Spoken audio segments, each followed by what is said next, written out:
Recording in three, two, and one. What's in the box? What's in the box? Welcome to episode 113 of Nerdery and Murdery.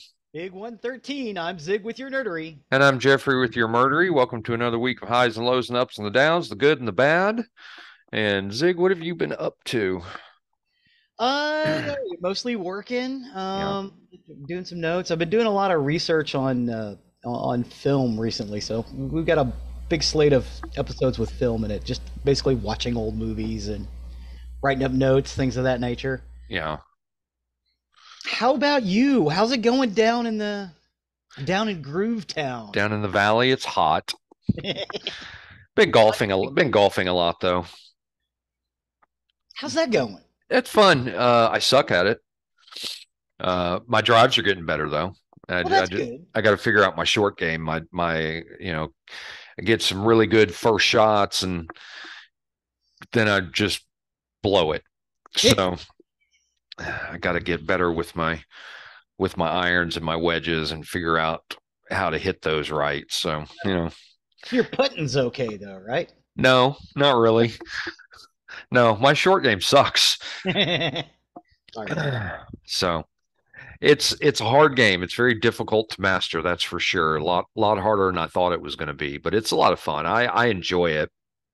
I haven't played a full 18 yet. I've only played 9 holes. But I play almost every day. Chelsea and her parents are out golfing right now, so I'll miss it today. Sorry, man. That's all right. That's all right. Can't golf tomorrow because the club's closed. So, oh well. But yeah, that's about it. I mean, I've been working too, and just acclimating to new life down here. We do have a coming up in October, in not too far away in Hidalgo, they're doing a anniversary Rocky Horror Picture Show, and Brad Majors will be there. Nice. We've got one coming up here too. The K3 is working at the movie theater up here, so we're going to do it there as well. But we're not going to have Barry Bostwick. Yeah. Yeah, I'm surprised he's going to be all the way down here. I mean, surely that's a tour or something. Yeah, it's got to be. So I don't know. So I may try to go to that. It's not a midnight showing. I think it's on a Sunday night. I think it's at 8 o'clock if I remember right. So I might try to go to it. Nice. That sounds like fun. We'll see. But yeah, that's all. That's really kind of all about all I have. So Zig, why don't you take over on the nerdery side of the house? Awesome.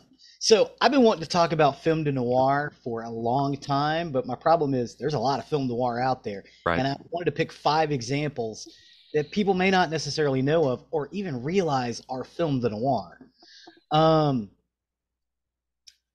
So I basically wanted to talk about this. A film noir is basically detective stories from the 1940s and 50s, where the hard-boiled detective basically gets beaten up a lot. Yep. And in a lot of cases, whatever they're doing has no actual bearing on the story. They're basically a patsy for most of it. A lot. Film noir is actually a French term about an American type of movie.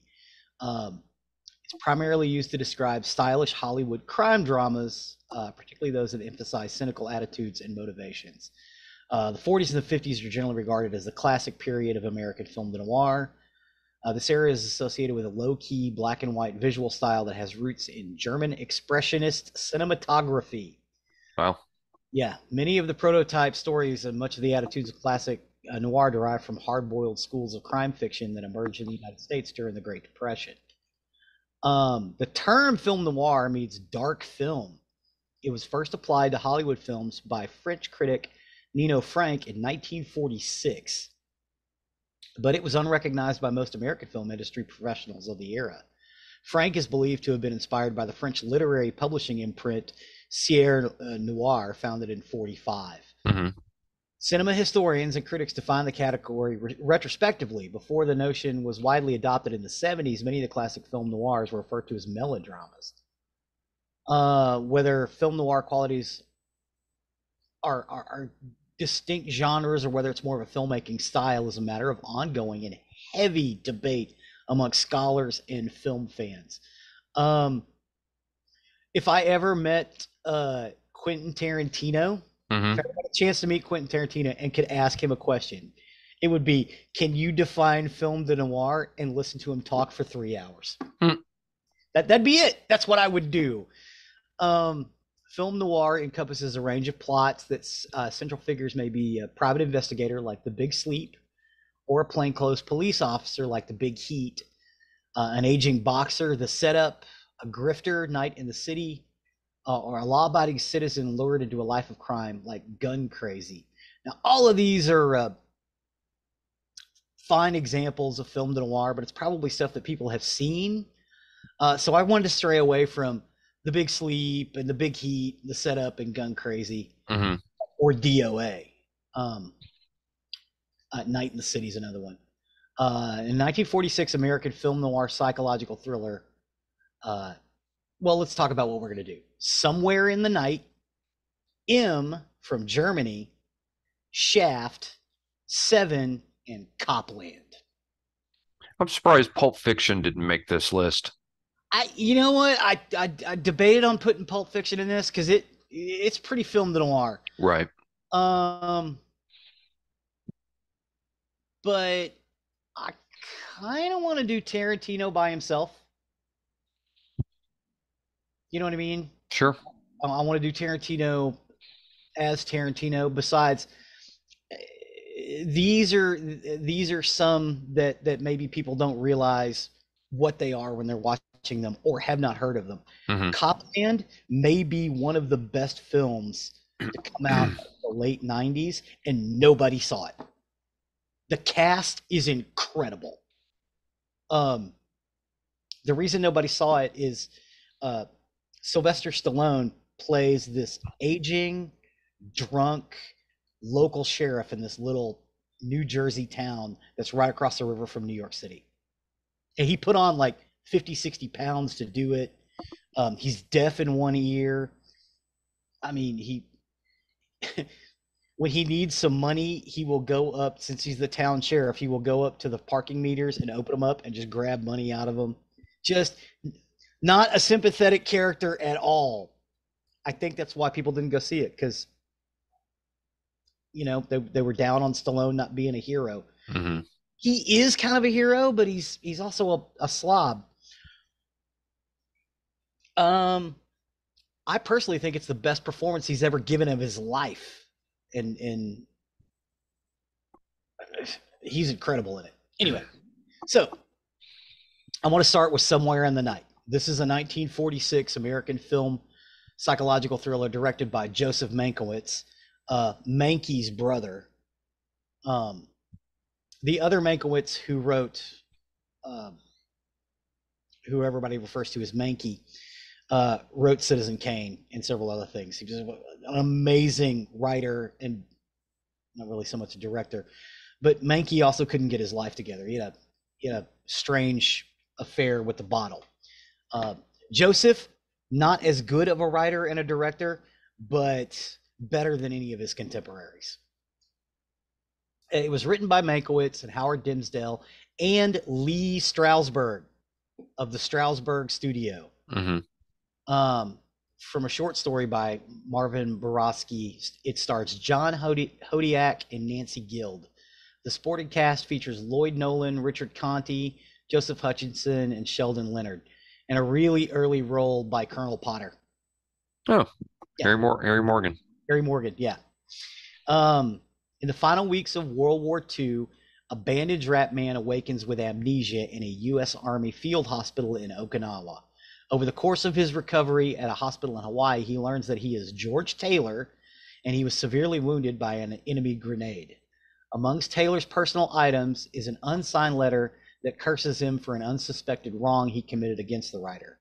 Taylor decides to feign that he is in full possession of his memories and resolves to find out who he was.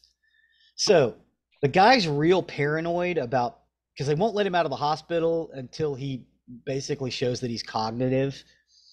So he basically feigns that he knows who he is and where he's going. He goes to uh, the little office that handles your personal goods, like a little mail office. I wasn't in the U.S. military, so I don't know what that's called. Called it just post office. Yeah, yeah. Oh, okay. There you go. Post office. So to get, they're like, hey, you want us to send your sea bag back to your last known address? And he's like, no, I'll go ahead and take it, but where were you gonna send it? Because I don't think you have the right one. So he gets the address that way. He's kind of paranoid, like he doesn't want people to realize that he's not in full control of his faculties. So he kind of obfuscates things. I just watched this yesterday, by the way. So, again, so he gets back to L.A.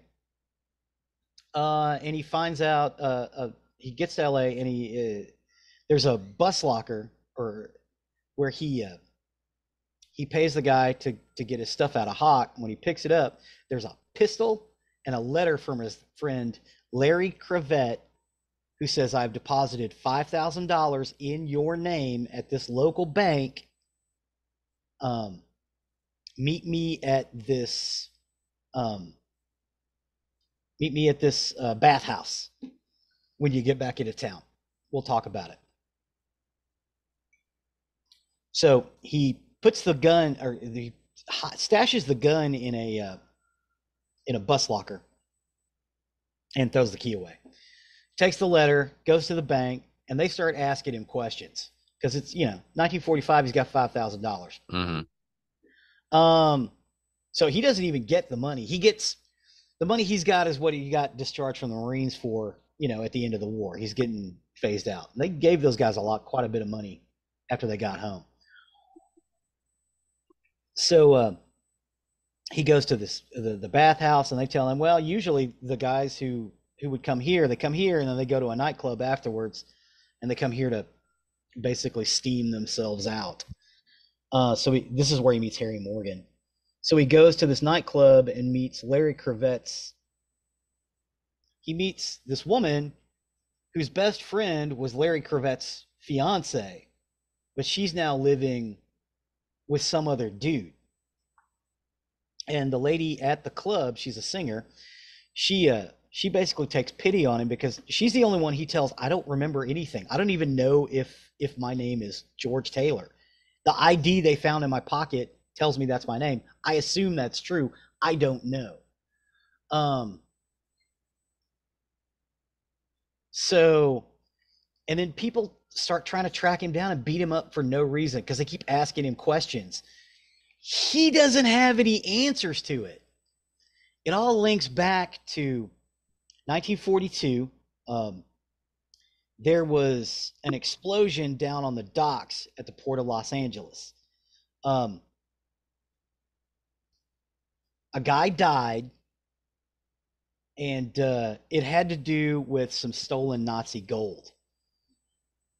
Because the Nazis, this small group of Nazis, had figured out that Hitler was going to lose, so they tried to take this money and run away to America. Well, they got caught by basically a couple of private detectives, Larry Cravat and George Taylor. One of them got killed, and the other one stashed the money and went and joined the Marines because everybody was signing up, figuring at the end of the war he'd come back and pick up the bag. The guy who did that was Larry Cravette. The guy who got killed was George Taylor. Larry Cravette took on George Taylor's identity and went and joined the Marines. The only problem is, toward the end of the war, he gets taken out by a grenade that causes him to lose his memory temporarily. And when he tries to regain it as George Taylor, what he doesn't realize is he's not actually George Taylor. He's Larry Cravette. George Taylor's dead. Very confusing. Oh my God, it's amazing though. And you got all these hard-boiled detectives and people getting beat up, and it's amazing. It is amazing. They did a radio version of it that they broadcast in the Lux Radio Theater in March 3rd of 1947. That was just amazing. But it hits all the switches for film noir, because when the guy wakes up, his jaw's wired shut, so he can't talk. So it's all inner monologue for the first 5 minutes of the movie, and people will lean down to talk to him, and he's like, "Is that my name? Am I George Taylor? Am I?" It's amazing. Um, it's well shot. It's well lit.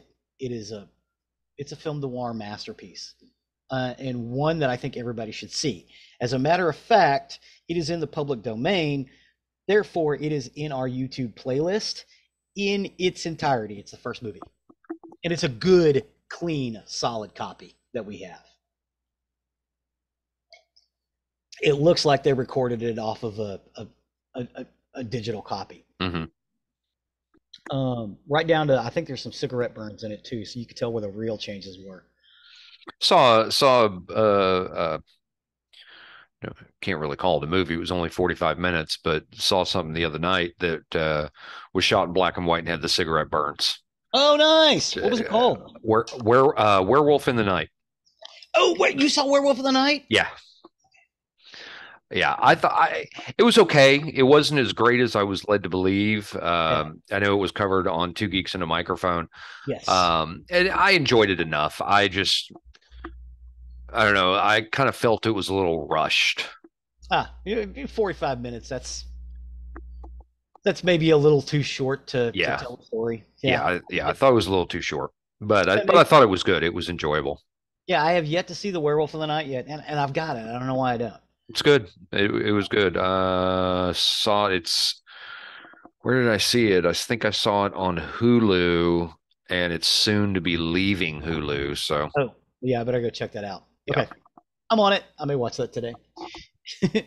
The next film is M, which we have discussed before. It was based around the German serial killer. That's where they got the idea for M. Yep. It's a 1931 German mystery suspense thriller film directed by Fritz Lang, and it stars Peter Lorre in his third screen role as Hans Beckert, a serial killer of children. It is an early example of procedural drama. In the film centers the manhunt for Lorre's character, conducted by both police and the criminal underworld. The film's screenplay was written by Lang and his wife Thea von Harber, and was Lang's first sound film. So it is a sound movie. It's in German, so it's subtitles. I think there's some dubbed copies of it, but you don't really get Peter Lorre's voice. You think, because he went on to America after this. I don't know why they didn't just get him for the dubbing, because he was looking for roles. But it features a lot of the cinematic innovations, including the use of long fluid tracking shots and musical leitmotif in the form of in the Hall of the Mountain King, whistled by Lorre's character. It is considered a classic, and the film was deemed by Lang to be his greatest film, even better than Nosferatu. It is widely considered one of the greatest films of all time, an indispensable influence on modern crime and thriller fiction. Basically, in Berlin, a group of children are playing an elimination game in the courtyard of an apartment building using a chant about a murderer of children. A woman sets the table for lunch, waiting for her daughter to come home from school, and a wanted poster warns of a serial killer preying on children and anxious parents wait outside a school.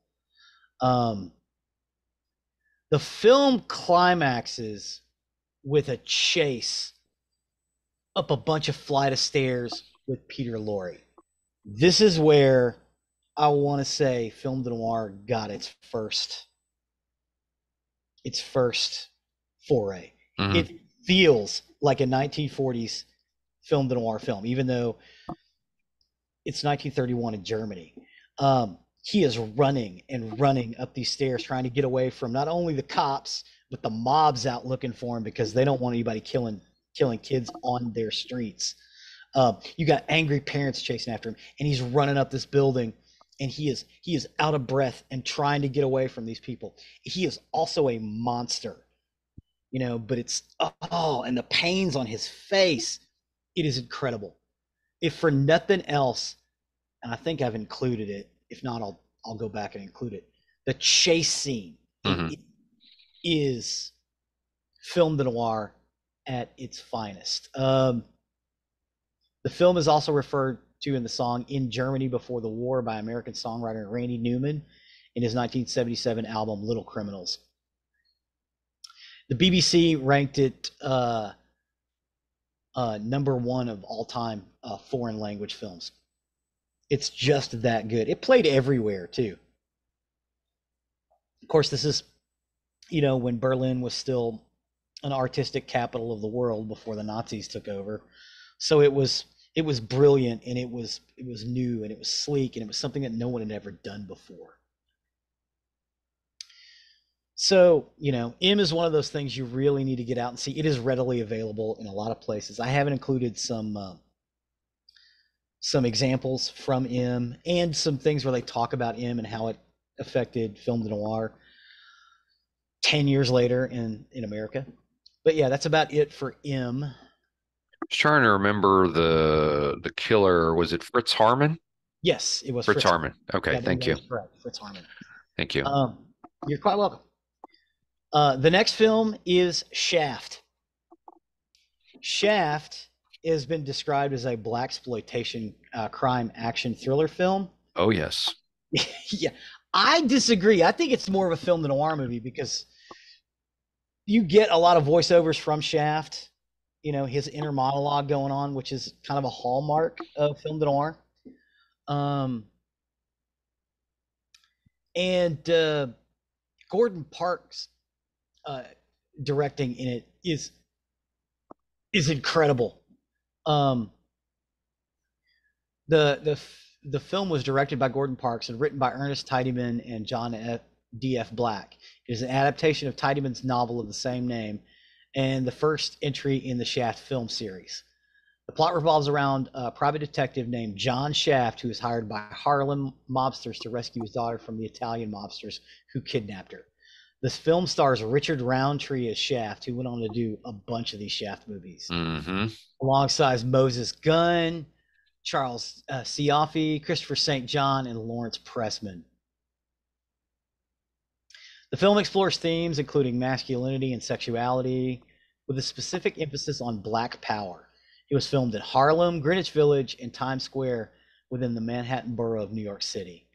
The Shaft soundtrack album, recorded by Isaac Hayes, was also a successful, winning Isaac Hayes a Grammy for Best Original Score written for a motion picture. Mm-hmm. And a second Grammy shared with Alan Best for Best Instrumental Arrangement for the theme from Shaft. It won the Academy Award for Best Original Song. The song has appeared on multiple top 100 lists, including AFI's 100 Years and 100 Songs. A prime example of blaxploitation genre.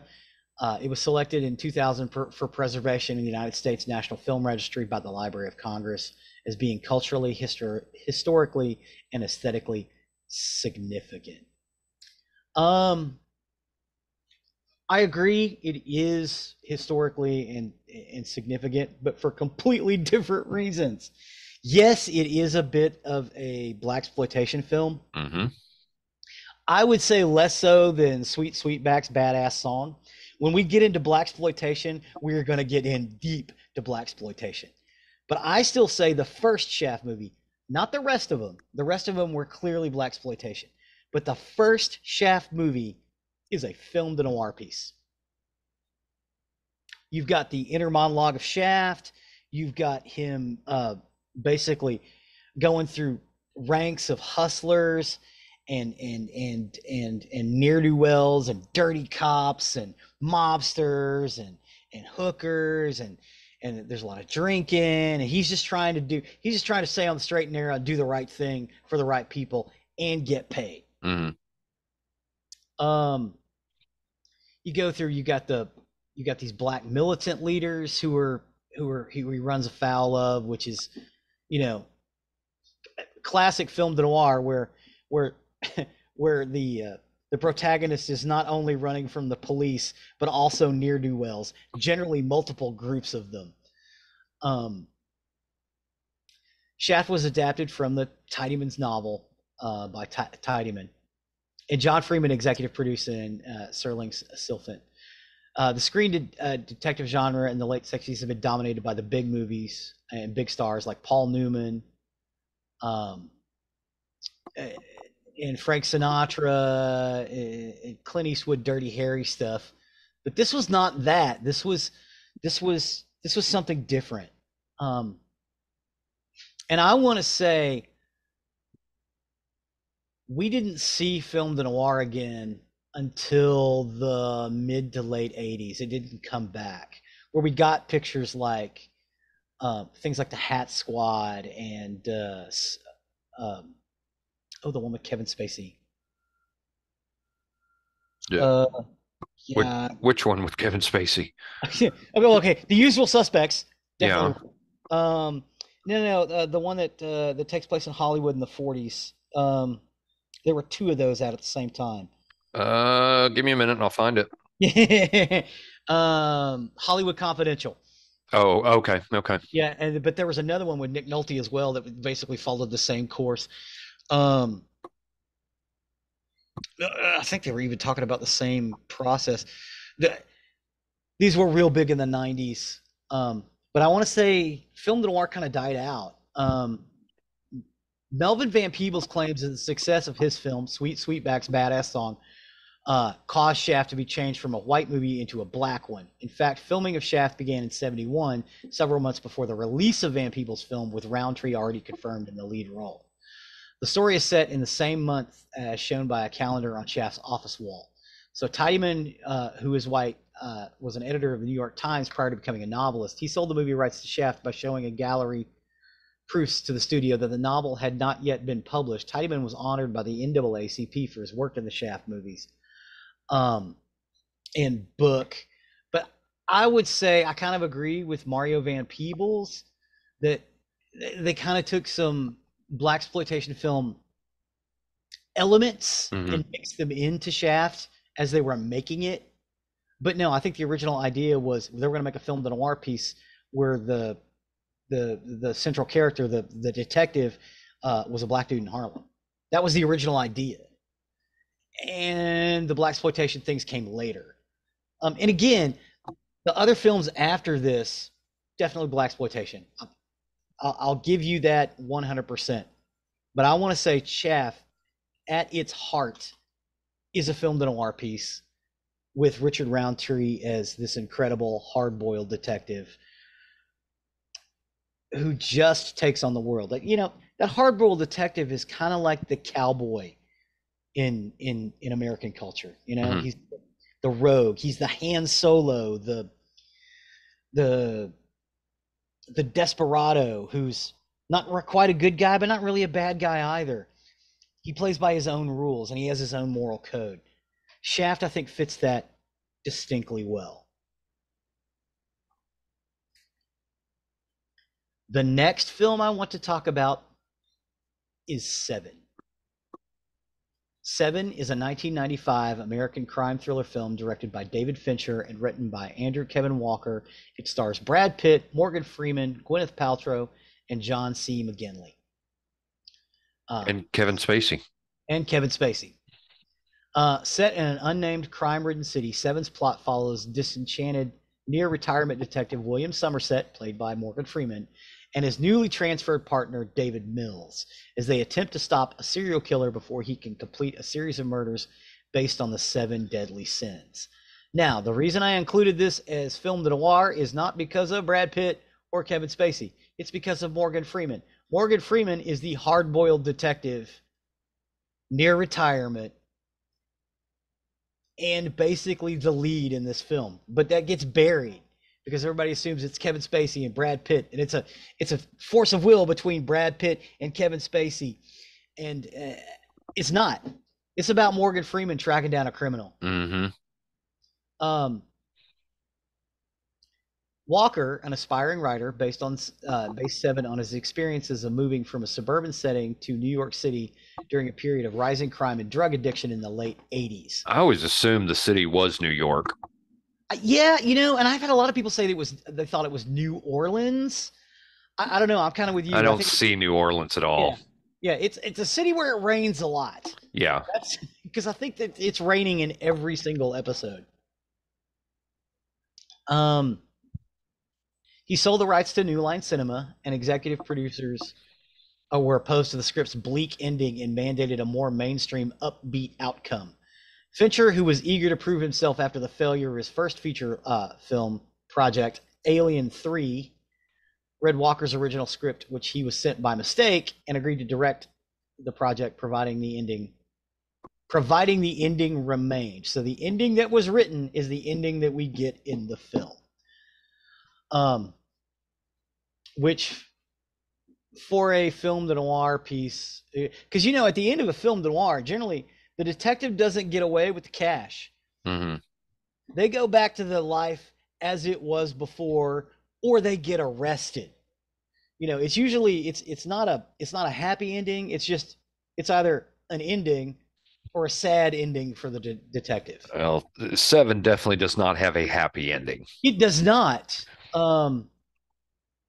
It did not do well for test audiences. It's very gory. Oh yeah, and the film, since its release, consensus on the movie has shifted. Seven is now regarded as one of the best thriller, crime, and mystery films ever made, with an incredible twist ending. I will say this: in that film, as creepy as she's in the box, or what's in the box at the end, which we opened that stab with, the creepiest part to me is when they go into the bedroom and it stinks of death and they're examining the victim, and he's to keep the smell from permeating outside the room, the entire ceiling is covered with car air fresheners. Yeah, car air fresheners, the little Christmas tree ones. So it's kind of a surreal scene anyway. And this cop's getting down him, trying to find little pieces of evidence, and the guy breathes. He's not dead. He's just been starved to death. Almost to death. But he looks like a mummy. He has been so messed up. And that cop freaks out and nearly hurts himself trying to get out of the room. It is so visceral and oh my God. And Kevin Spacey in this is so creepy and such a predator. Some of the other things about Kevin Spacey's life kind of make sense now. A horrible thing to say, but yeah, anywho's. Did you see, by the way, that Danny Masterson got 30 years? Yeah, 30 years. 30 years. 30 years in the hole. Yep. Well, I mean, again, if he did it, he needs to go down. Same with Spacey. If he did it, he needs to go down. If he didn't do it, let's not kill the guy in the court of public opinion. But clearly he did it, and so did Spacey. Yeah. Which makes it hard to separate the performer with the performance. I got a bad taste in my mouth for Woody Allen films, which sucks because I used to love Woody Allen films. I don't like Woody Allen. See, I love Woody Allen. He's great.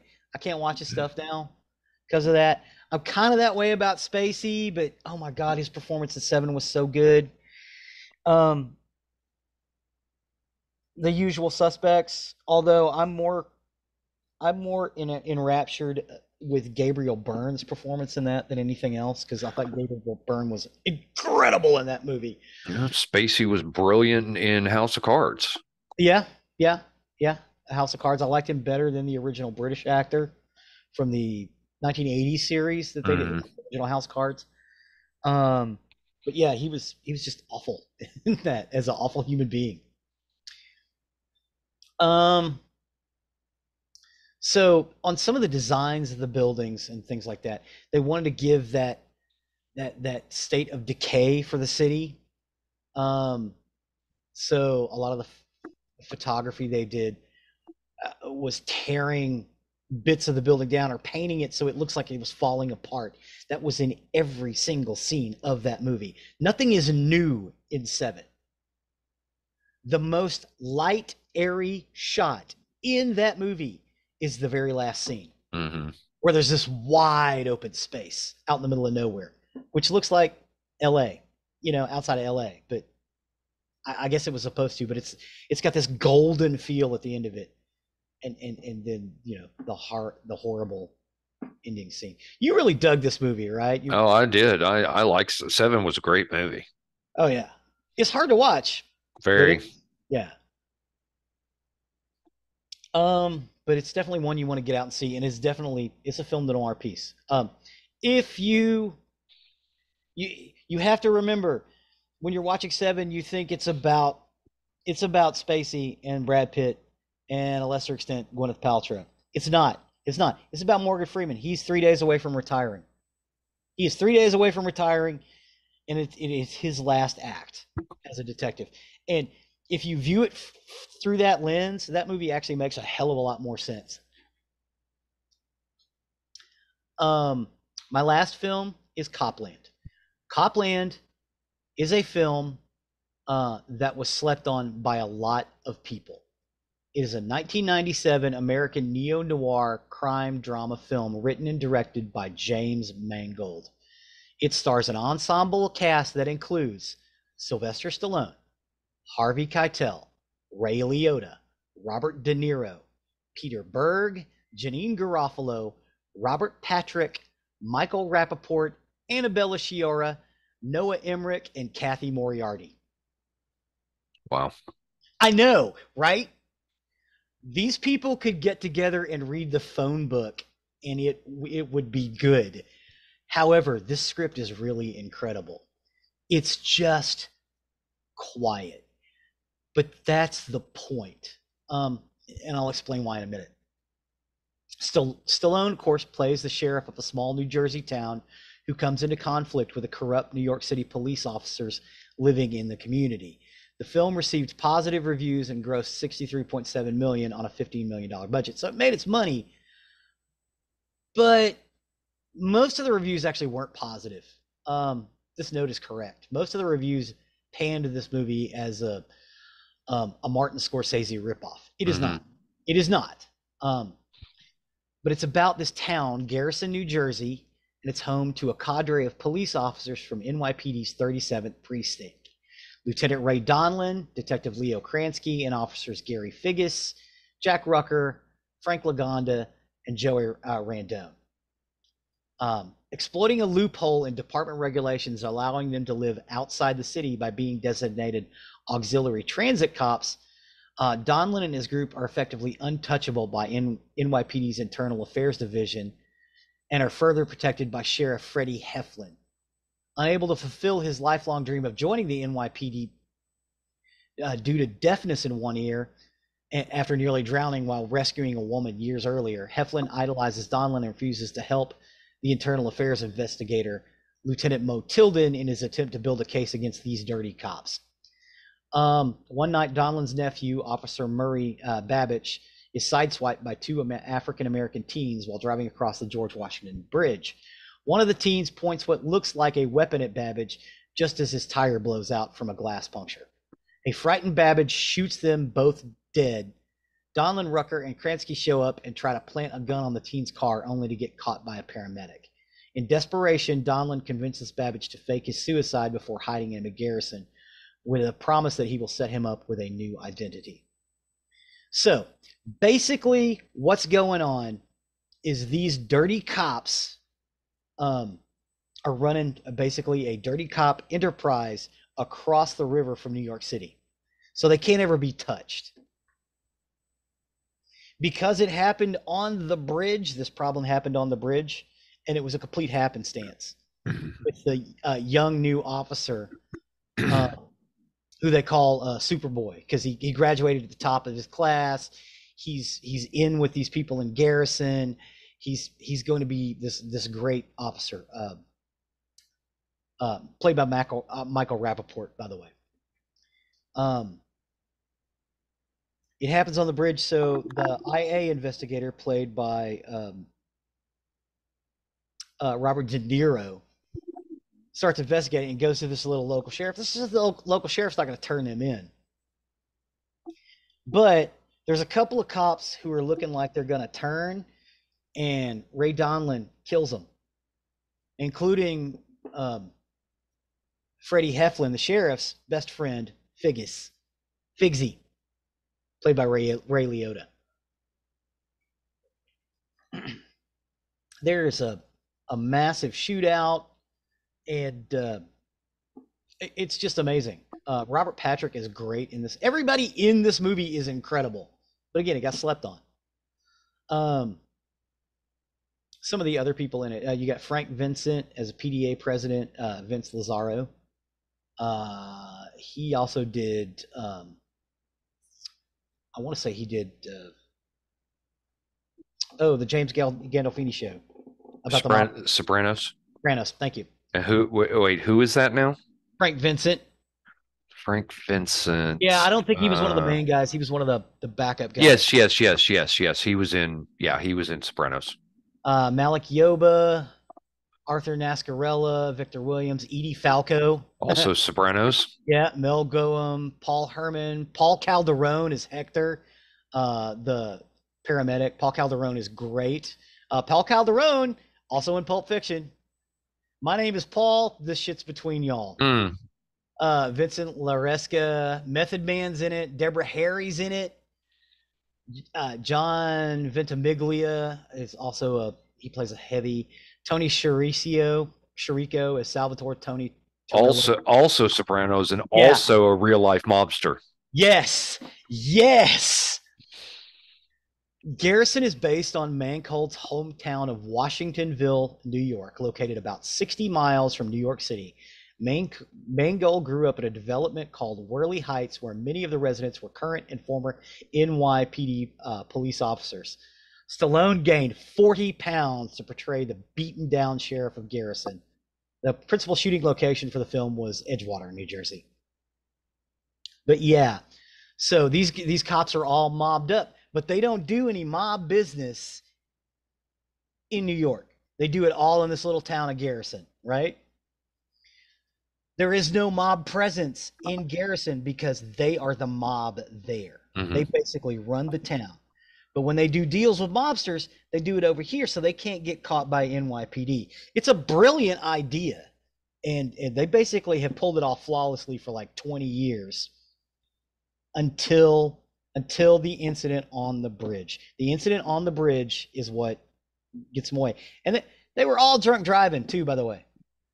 Nobody ever talks about that. The reason that they were swerving all over the road and stuff is because everybody was driving under the influence. Sylvester Stallone crashes a police car while he's drunk driving home. Everybody in this film is a drunk driver, and no one ever makes anything of it. I think that was kind of the idea in making this movie was, okay, this is something that anybody else who wasn't there would get pulled over and ticketed for or arrested or something else. Everybody else in this town gets away with it. So I always found that interesting that they kind of used that as a sort of a template, mm-hmm. As sort of an aside. But that is it for Copland. If you've never seen it, and it is readily available right now, if you just type in Copland, you can find it on a couple of different places. You need to see it.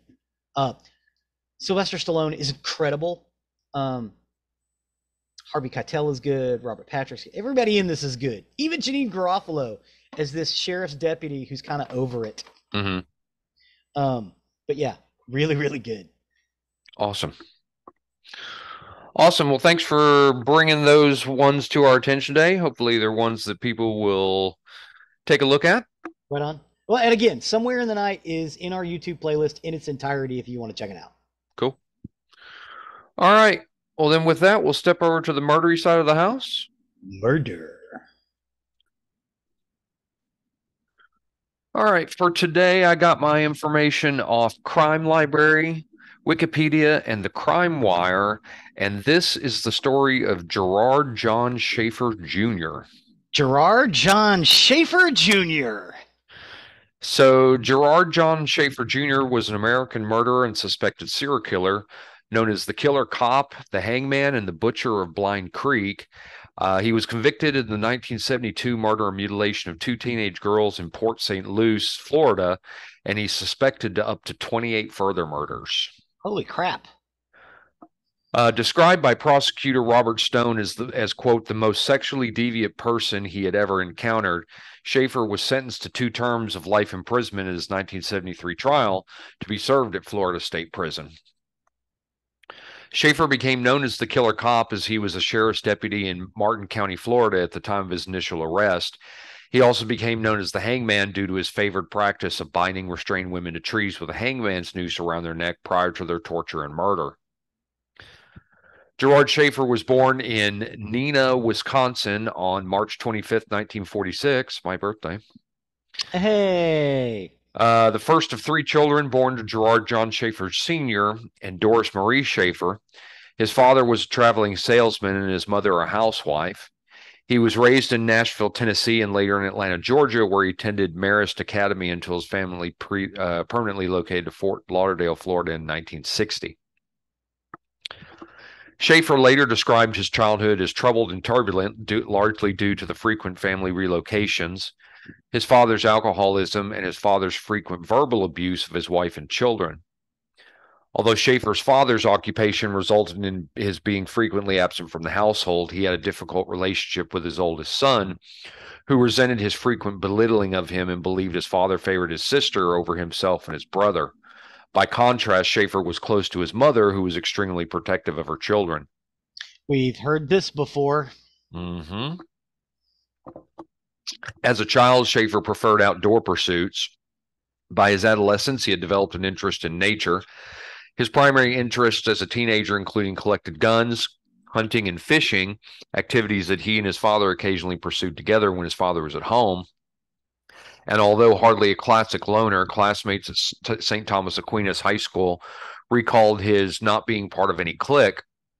He frequently pursued his interests alone, leading his family and peers alike to view him as an outdoorsman who held aspirations to become a forest ranger. By his teenage years, Schaefer developed erotic fantasies of hurting women who he deemed worthy of his contempt. These fantasies gradually evolved into his developing a penchant for sadomasochism and bondage and deriving pleasure from inflicting pain upon himself, occasionally as he wore women's underwear until he achieved orgasm via autoerotic asphyxiation. Ooh. Typically, these sadomasochistic rituals involve Schaefer tying himself to a tree in rural locations. These fantasies would increase in terms of frequency and intensity with time, gradually dominating many of his waking hours. When the Schaefers moved to Fort Lauderdale, Florida in 1960, promptly joining the local yacht and country clubs, Gerard Jr. met his girlfriend Cindy at age 14 and saw her steadily for the next 3 years.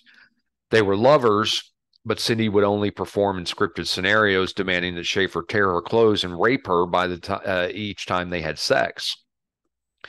When he balked at continuing the game in 1964, Cindy dumped him. The same day, Schaefer went into the woods and played his bondage games again for the first time since leaving Florida. Schaefer also became a peeping Tom in his mid-teens and is known to have developed the habit of cross-dressing. Although he dated in his high school years, several female classmates viewed him with disdain. One former classmate, Barbara Krolik, later recalled, quote, "I can't remember him being friends with any of the guys. He was always on the outside looking in. As a matter of fact, the only thing I remember is that I always had to tuck my skirt under my legs because Schaefer would practically stand on his head to look up a girl's skirt." Yearbooks from St. Thomas Aquinas High School list Schaefer as a member of the football team in his sophomore and junior years, but no one remembers him playing or joining any other group activity. Classmates recall him as a loner, labeled weird and out of it. In class, he angered the nuns by questioning religious dogma, once writing a long essay scientifically challenging the virgin birth of Christ. Schaefer was, though, considered a promising student by his teachers. Contemporary records reveal that his being a member of the varsity football team during his sophomore-junior years, and he's known to be been an excellent golfer. He graduated from St. Thomas Aquinas School in June of 1964 and briefly worked as a fishing guide in the Everglades before enrolling at Broward Community College. Schaefer initially enrolled as a social studies major at Broward in September of 1964 before switching his focus to teaching, in which he received average grades. Upon completion of his sophomore year at Broward, he applied for and was accepted for scholarship at Florida Atlantic University in Boca Raton, where he began his studies in 1968 with aspirations to obtain a Bachelor of Arts in Education. Next, Schaefer confessed his homicidal urges to his creative writing teacher, who in turn referred him to the college's counselor. Schaefer told Dr. Neil Crispo that he wanted to join the Army because he quote, would like to kill things. I even like to shoot at cows now. There was more to it than simple sniping, though. He had begun to kill livestock, beheading the animals with a machete before he raped their carcasses. Oh my God. Well, Yep. also killing animals. But... Uh-huh. In December of 1968, Schaefer married his fiancée, Martha Marty Louise Fogg, a fellow FAU student 2 years his junior, whom he'd met at Broward, and with whom he'd briefly toured in her patriotic singing troupe Sing Out 66, which offered an alternative to the contemporary hippie movement. The couple rented a property on Southwest 22nd Street in Fort Lauderdale, although their relationship soon soured, both due to Schaefer's incessant demands for sex and his spending much of his free time hunting. The two divorced on May 2nd, 1970, his wife citing Schaefer's extreme cruelty as the reason for their separation. And shortly thereafter, Schaefer formed a brief relationship with a physically disabled woman whom he encountered at a Fort Lauderdale mental health clinic, but the couple soon separated. In March of 69, Schaefer successfully applied for a student teaching internship at Plantation High School. He began this position on September 23rd, primarily teaching geography, but was fired on November 7th for refusing to accept advice from his superiors and continuously attempting to impose his own moral and/or political opinions upon his students, which had led the school receiving numerous complaints from parents of his pupils. Shortly thereafter, Schaefer unsuccessfully applied for a student position at Boca Raton Community High School. 4 months later, in March of 1970, Schaefer successfully applied for another teaching internship. This application was accepted, and he began teaching geography at Stranahan High School on April 2nd. Contemporary progress reports indicate Schaefer performed poorly at Stranahan High, with his superiors noting both his arrogance and his very limited knowledge of the subject he taught. 7 weeks after Schaefer commenced this teaching position, the principal of Stranahan High informed him the school's decision to withdraw him from the internship on May 18th, and his career as student teacher formally ended the following day. Shortly after the termination of Schaefer's teaching career, he vacationed in Europe and North Africa before returning to Florida, where he briefly worked for the Wackenhut Corporation as a security guard, as which he pondered as his next career move. On September 1st, 1970, Schaefer applied for a vacancy with the Wilton Manors Police Department. He failed to disclose that he had been twice fired from student teaching positions within the previous year, instead falsely claiming to have required 2 years' experience as a research assistant at FAU and to have recently returned to the U.S. from Morocco. Schaefer's previous work history was not verified, and he was formally inducted into the Broward County Police Department in September 1971, graduating as a patrolman at the end of the year at age 25. In January 1971, 7 months before Schaefer began his career as a police officer, he met a 19-year-old secretary named Teresa Dean while still working as a security guard. The two soon became engaged and married in Fort Lauderdale on September 11th of that year. According to Schaefer, his second marriage was more harmonious than the first. His second wife willingly acquiesced to his frequent demand for sex and also shared his passion for fishing in locations such as the Florida Keys. Schaefer's tenure with the Wilton Manors Police only lasted 6 months. Although he earned a commendation from his superiors on one occasion relating to his conduct during a March 1972 police raid on a drug house, his general performance was considered poor. He was dismissed from his position when his superiors discovered his habit of stopping cars driven by female motorists who had committed minor traffic infractions, then entering their license plate numbers into a database to obtain further personal details about them before contacting them to request dates. Shortly before this dismissal, Schaefer had begun searching for a better-paying law enforcement position elsewhere. He began his service as a deputy with the Martin County Sheriff's Department on June 23, 1972, having forged a letter of recommendation from Wilton Manors endorsing his application. A standard background check revealed he had no criminal record. On the afternoon of July 21st, 1972, Schaefer encountered 2 teenage hitchhikers named Nancy Ellen Trotter and Paula Sue Wells, who were 18 and 17 respectively, while on official police duty. He drove the pair to their intended destination of Stewart, although he cautioned the girls against the perils of hitchhiking. Upon learning neither girl was native to Florida and that the two intended to travel to Jensen Beach the following day, Schaefer proposed to drive them to the location. The girls accepted his offer and agreed to meet him at a bandstand on East Ocean Boulevard at 9:15 a.m. The following morning, Schaefer arrived at the bandstand at the prearranged time. On this occasion, he was not wearing his uniform and driving his own vehicle, although he convinced Trotter and Wells that he was still off duty, having switched to plain-clothes undercover duties and thus driving an unmarked vehicle. Shortly after the girls entered the vehicle, Schaefer deviated from their intended route on the pretext of showing the girls an old Spanish fort near Hutchinson Island. En route, he again briefly lectured the girls against accepting lifts from random strangers and the dangers of being sold into white slavery, before stopping the vehicle close to a dilapidated shed deep inside a remote forest where he handcuffed and gagged the girls. He then took one victim to a large cypress tree close to the Indian River, tying her legs to the trunk just below her knees before binding a noose around her neck, which he affixed to a branch in such a manner as to force her to stand on the exposed root to counter the pressure from the noose. Schaefer then took the other victim to another tree a short distance away, where she too was bound in a similar manner, at which she was forced to stand upon a narrow exposed tree root as a makeshift sloping pedestal to counter the pressure from the noose around her neck. Both were informed they were to be raped and murdered. At that moment, Schaefer received an urgent radio dispatch informing him to immediately report to the police station. He left both girls bound and standing upon their pedestals, vowing that he would soon return, and exclaiming to one of his captives, "I gotta go."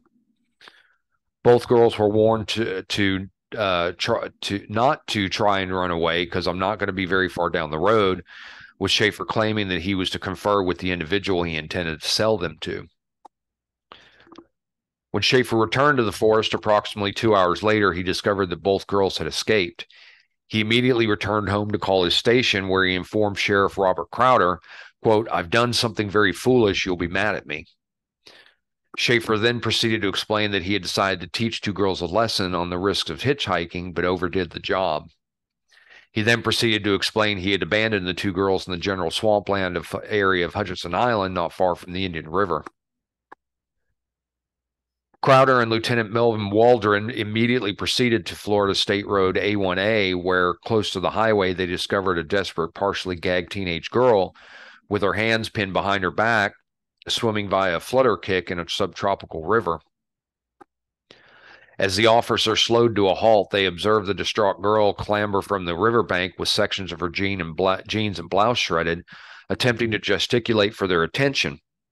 Upon removing the gag from the girl's mouth, the officers heard her identify herself as Nancy, sputtering that her friend was somewhere in the forest.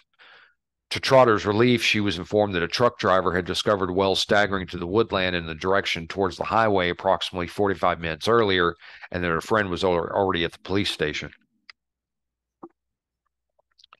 Trotter was driven to the station, where she and Wells recounted their ordeal to Crowder.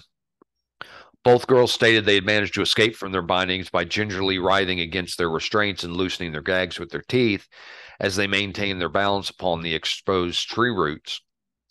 Each stated the process of freeing themselves had taken considerable time, and that they had been acutely aware that had they slipped, they would have been hanged. Both girls provided a detailed description of their assailant and his vehicle before formally identifying Schaefer as the individual responsible for their ordeal. Although Schaefer repeated his insistence, he had simply overreacted in his effort to demonstrate the dangers of hitchhiking to the two women. His story was not believed. He was dismissed from the force and placed under arrest, with Crowder instructing his officers to file charges of false imprisonment and aggravated assault against him.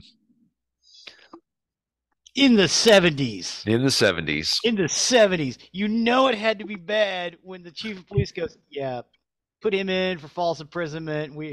There ain't no thin blue line here. That guy's bad." Right. Approximately 2 weeks, though, after his arrest, Schaefer posted a $15,000 bail, thus meaning he remained at liberty prior to his scheduled November 1972 trial. He returned to the house that he and his second wife rented in Stewart. His wife and in-laws noted no change in his demeanor, believing his claim to have simply been trying to teach the hitchhikers a lesson. As Schaefer awaited trial, he obtained menial employment at a Quick Check. On September 27th, 1972, Schaefer abducted two teenage girls named Susan Carol Place, who was 17, and Georgia Marie Jessup, who was 16. The two had encountered Schaefer all while three attended an adult education center in Fort Lauderdale. Schaefer introduced himself to the two girls as Jerry Shepard, claiming to hail from Colorado and stating he intended to return there following a trip to Mexico. He likely feigned interest in Jessup's fascination with the concept of reincarnation and ESP, in addition to Place's love of music, in order to ingratiate himself with both girls and gain their trust. On the afternoon of their disappearance, Place's mother, Lucille, arrived at home to find her daughter straightening her room as Jessup sat upon a chair in the bedroom. Both introduced Lucille to a man in his 20s whom they referred to as Jerry, and Place initially informed her mother that she, Jessup, and Jerry intended to travel from Fort Lauderdale to the beach and play guitar. Although Place's mother remained suspicious, Jerry assured her that his intentions were noble. Nonetheless, she noted the number of his 1969 Datsun. Place confirmed her mother's suspicion that she intended to leave home, although she had tearfully assured her that she would be gone just for a little while and that she would remain in contact.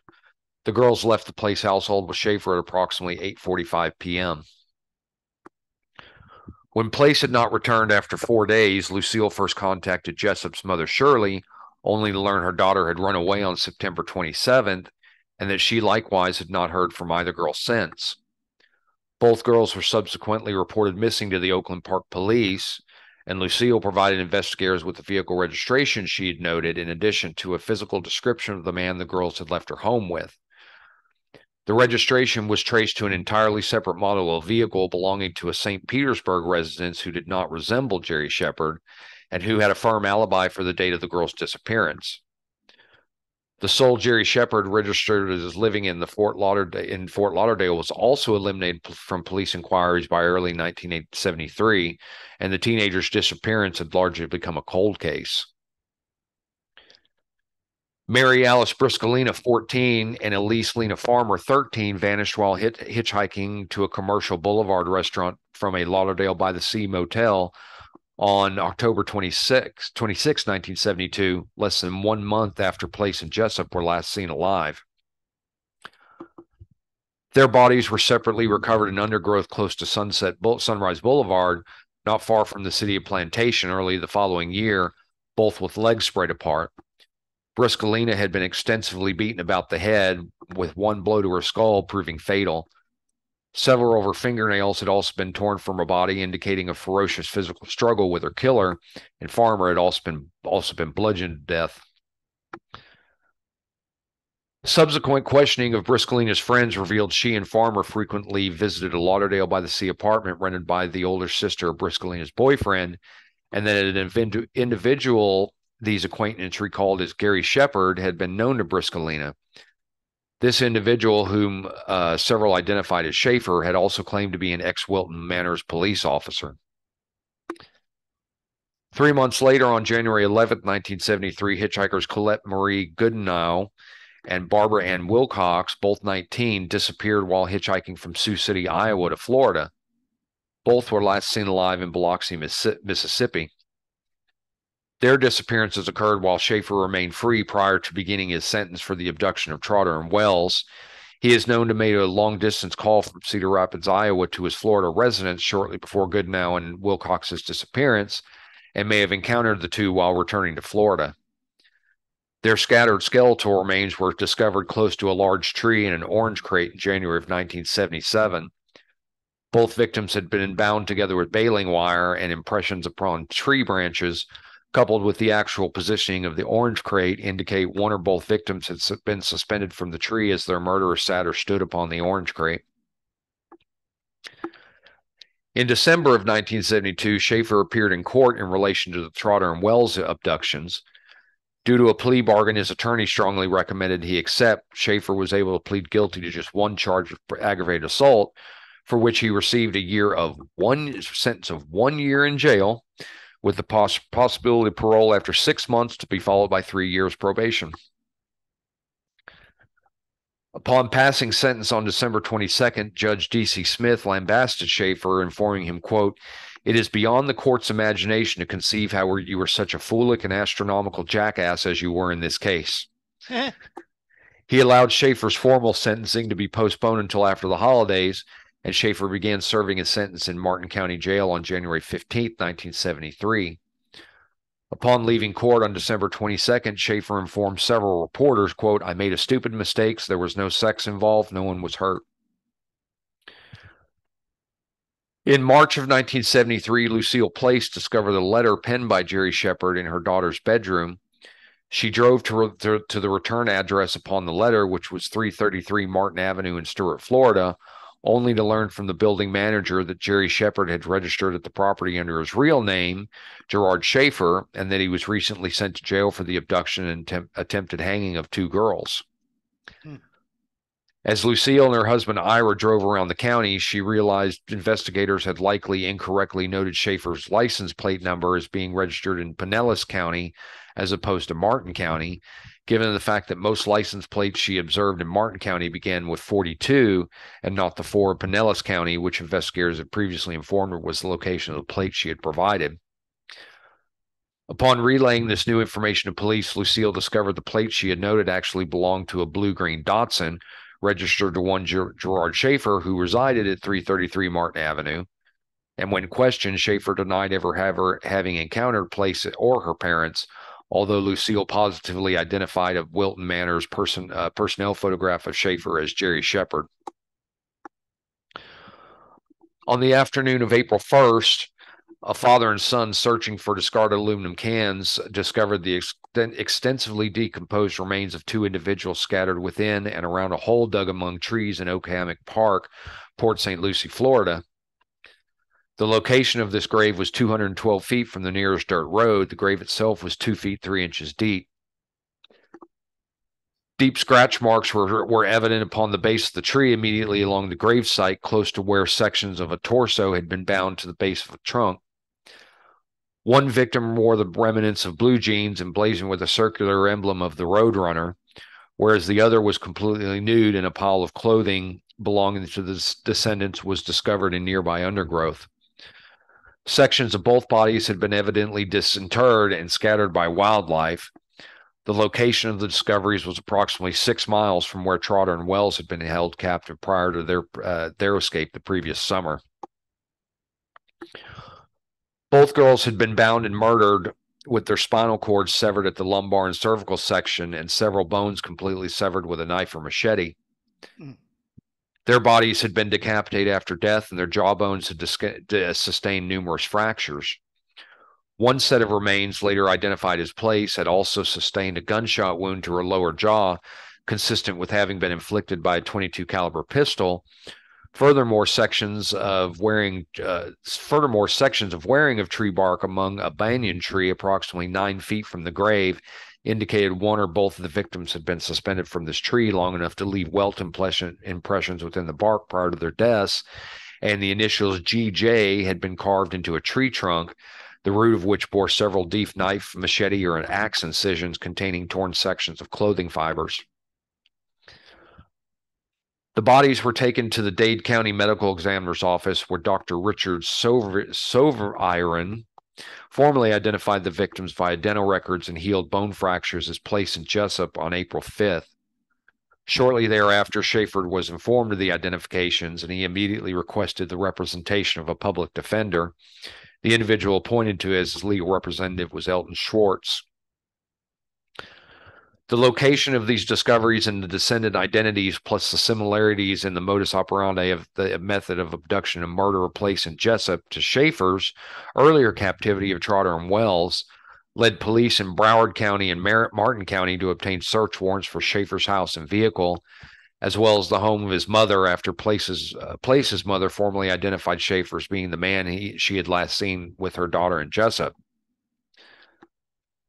Inside a locked bedroom in the Fort Lauderdale residence of Schaefer's mother, police found 300 pages of lurid stories, occasionally accompanied by crude illustrations, that Schaefer had both penned and typed over the course of several years.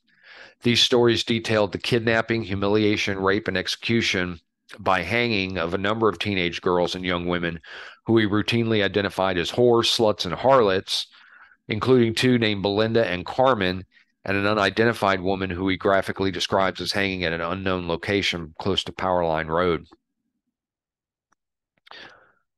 Several of these narratives indicate Schaefer had forced his victims to drink beverages, typically beer or wine, as they stood upon makeshift pedestals with a noose around their necks so that he could observe them urinate prior to their hanging.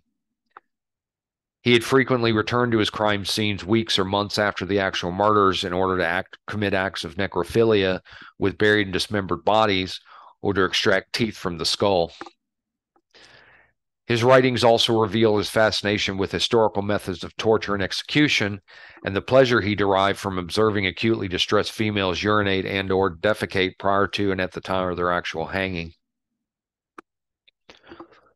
Also found at the Fort Lauderdale residence were 11 guns, bags filled with live and spent cartridges, 13 hunting knives, sections of rope, and scores of softcore pornographic magazines, which he had modified to depict nude, urinating women bound with ropes, hanging for trees or other makeshift gallows, or bearing bullet wounds.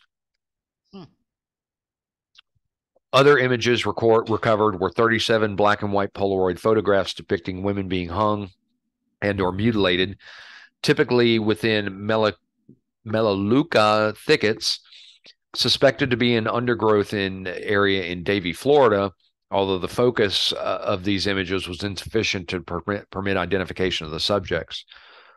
Several other images depicted Schaefer dressed in female garments, simulating his own hanging from a tree with fecal matter smeared across his buttocks.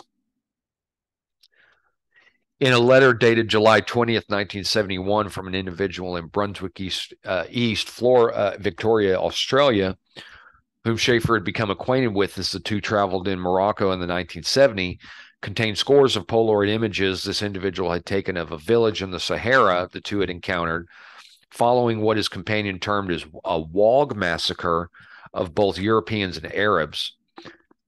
Several of these images depicted women who had been extensively disemboweled and otherwise mutilated with knives and axes. Inside a gold jewelry box, investigators discovered personal possessions such as jewelry, passport, and clothing belonging to several teenage girls and young women. Some of these items, such as a distinctive heart-shaped charm inscribed with the letters MTN, investigators were unable to link to missing or murdered individuals. Others were identified as belonging to young women who had been reported missing in recent years. One gold locket inscribed with the name Lee was determined to belong to a missing woman named Lee Hanlon Bonadies, who had been a neighbor of Schaefer's when both were teenagers and who had been missing since September of 1969. Oh, wow. So it may go back even further than the early 70s. Yep. Also recovered was a driver's license belonging to Barbara Ann Wilcox and a passport belonging to Colette Marie Goodenough, both of whom had been reported missing in January of 73. Furthermore, teeth and sections of bone, later identified as belonging to at least 8 victims, were also recovered from the property.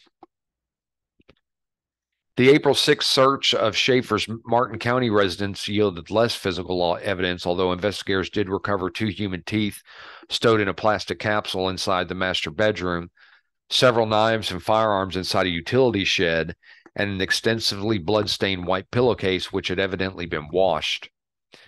Jessup's distinctive suede purse was discovered to have been in the possession of Schaefer's wife.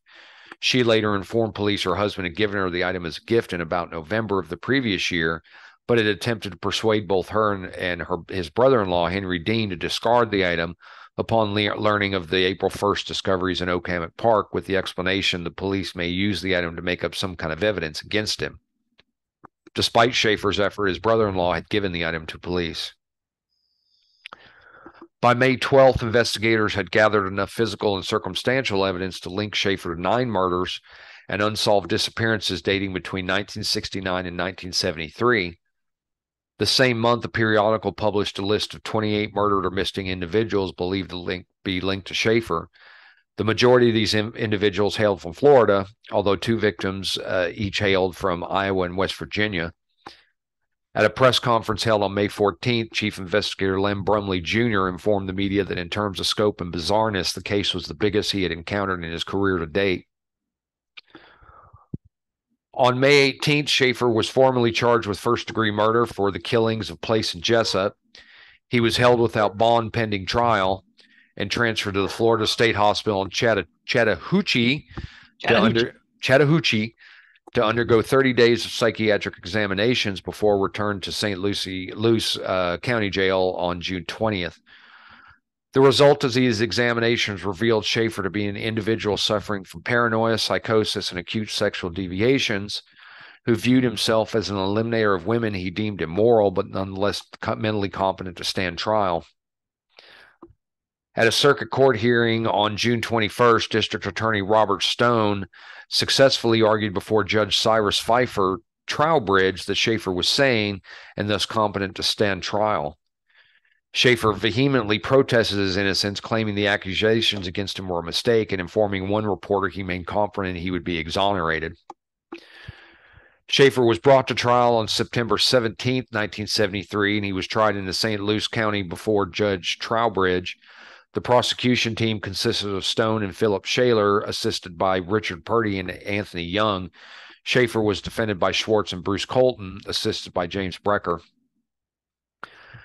As the murders of Place and Jessup had been committed at the time when the Supreme Court of Florida had declared capital punishment unconstitutional in the state, prosecutors sought life imprisonment for Schaefer. He pleaded not guilty to the charges against him and frequently conveyed a disdain and aloof demeanor throughout the official proceedings, often staring coldly at prosecution witnesses as they testified, or turning to smile at members of the press when a witness testified for his counsel.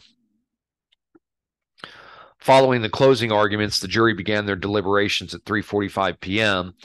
They deliberated for 5 hours and 10 minutes before returning with two verdicts of first-degree murder, which Judge Trowbridge formally announced to the court at 11:05 p.m. Upon receipt of this verdict, Schaefer proclaimed his innocence, stating in a reporter, quote, "That's the roll of the dice. I had a good defense, but I'm innocent." Closing arguments to determine the sentence Schaefer should receive began on October 3rd and saw the defense argue he should be involuntarily institutionalized under the 1971 Baker Act, in contrast to the prosecution's argument of life imprisonment to be served in Florida State Prison. The following day, Schaefer was sentenced to 2 concurrent terms of life imprisonment. When asked if he had anything to say prior to sentencing, Schaefer proclaimed his innocence before requesting he be sent to a psychiatric hospital as opposed to prison. Contemporary statutes indicated the possibility of parole for Schaefer after he had served between 14 and 19 years of imprisonment, although his presumptive parole release date was revised in 1973 to indicate the likelihood of parole in 2016. Schaefer appealed his conviction, contending he had never been indicted by a grand jury and thus requesting a new trial, but this appeal was rejected in June of 1974. In the years following his conviction, Schaefer maintained his innocence in the Place and Jessup murders and denied his culpability in any others, insisting he was framed by what he termed overzealous prosecutors, corrupt law enforcement personnel, and his own defense attorney, Elton Schwartz, who ultimately married Schaefer's second wife on December 21st, 1973. Although maintaining his innocence and claiming to have never met either girl, Schaefer frequently and falsely described Place and Jessup as heroin users, police informants, and promiscuous, and he was also known to have insulted their parents. While incarcerated, Schaefer developed a reputation amongst his fellow inmates as aloof and imperious individual who many suspected of being an informant in an effort to earn privileges from authorities. In the early years of his confinement, he was placed in solitary confinement for prison mail violations on more than one occasion, occasionally for attempting to persuade members of the public to mail him female undergarments. He spent much of his time devoted to correspondence in what he termed a new writing genre called killer fiction. Schaefer described this genre as one which does not glorify violence, but enables the reader to see the acts of murder and necrophilia in stark reality. Although he claimed these writings were fictional, several investigators believe many of these writings incorporate his own murders and assaults. While not scamming, quote, freaks, Schaefer worked as a jailhouse lawyer with a twist. While writing briefs for fellow cons, he milked his clients for information on their cases and sold them out to authorities. One such inmate awaiting trial for murder told Schaefer where his victim's body could be found, and Schaefer relayed the direction to the police, landing his client on death row. It was a deadly game, perhaps the extension of his childhood death wish, and he played it recklessly as if he were invulnerable. Another sometime confidant of Schaefer's was self-described cannibal Otis Toole, which we will cover at some point. Sentenced to life for 6 murders, Toole was suspected of many more, most notably the 1981 kidnap slaying of young Adam Walsh. By 1988, when he met Schaefer, Toole had several times confessed to Walsh's murder, always recanting his statements when detectives asked for proof.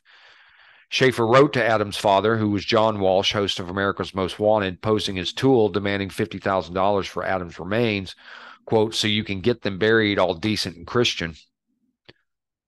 Walsh ignored the offer, and Toole soon soured on Schaefer's mercenary attentions.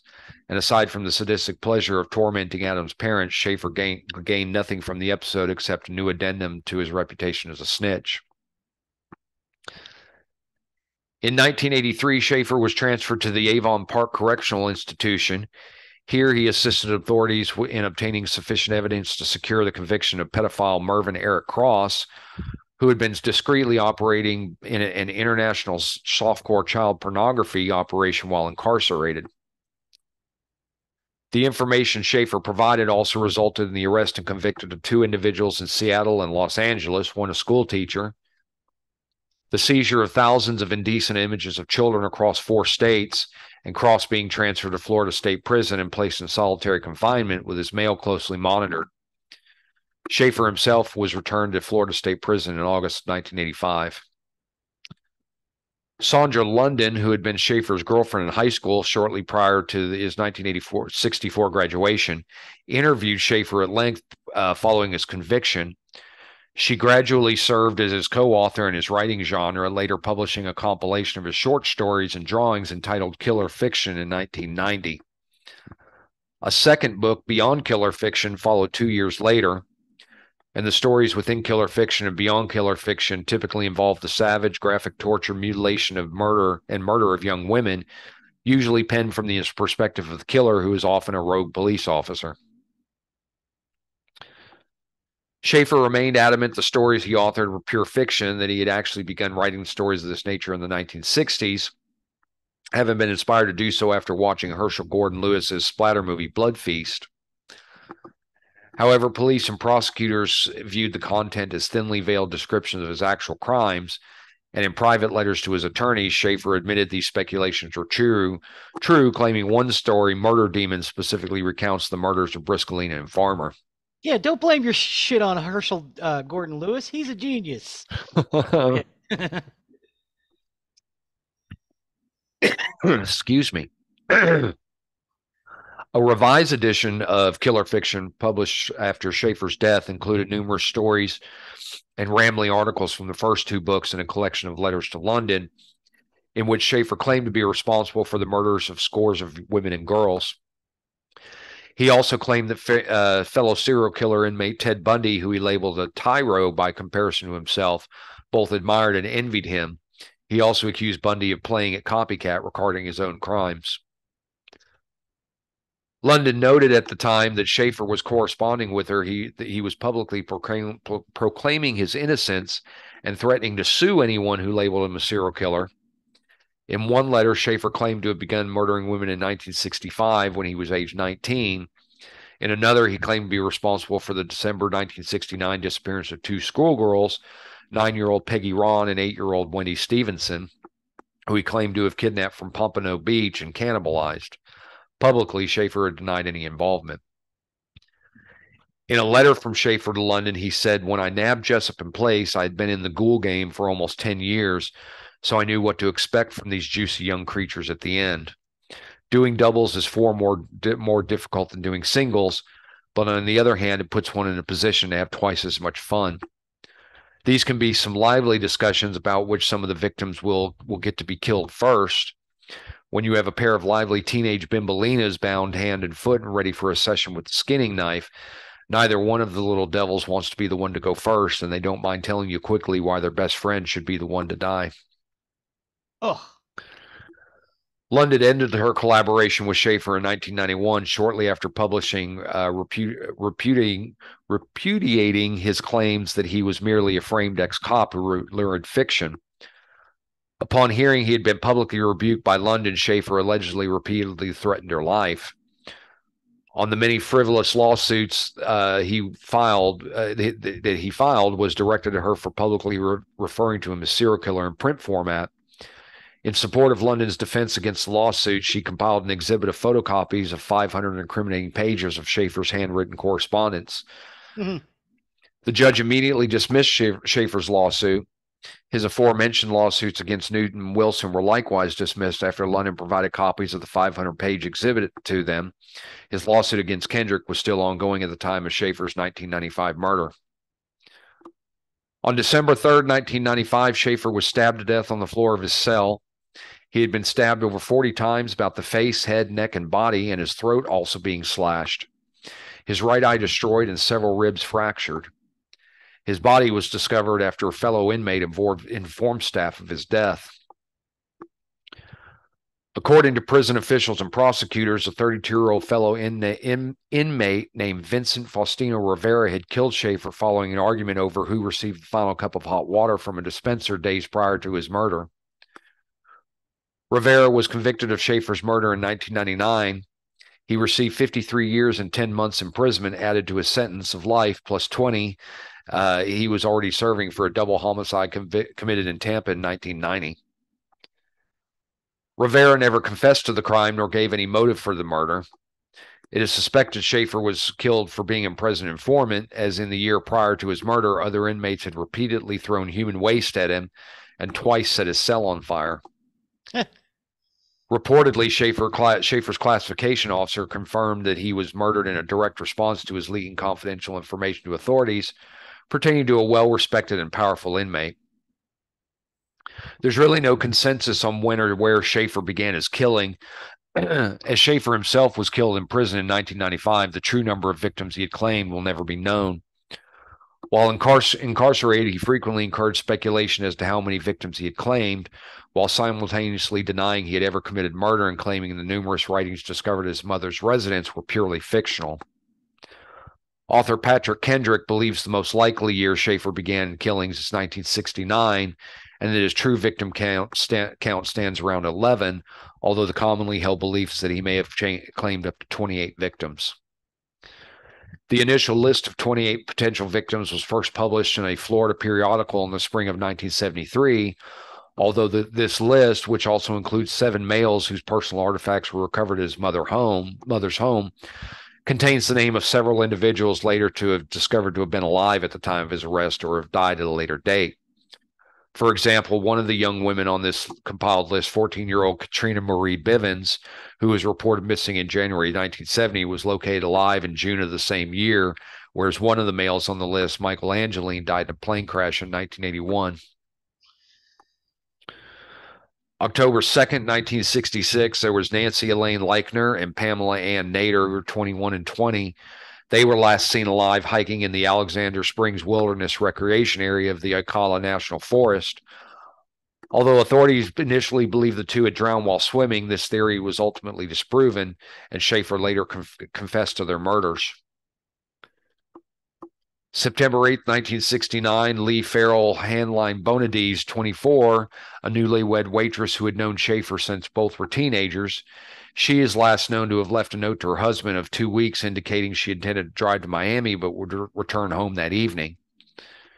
Schaefer later claimed to a private investigator that Bonadies had phoned him on the date of her disappearance asking for a ride to Miami International Airport but never called him back.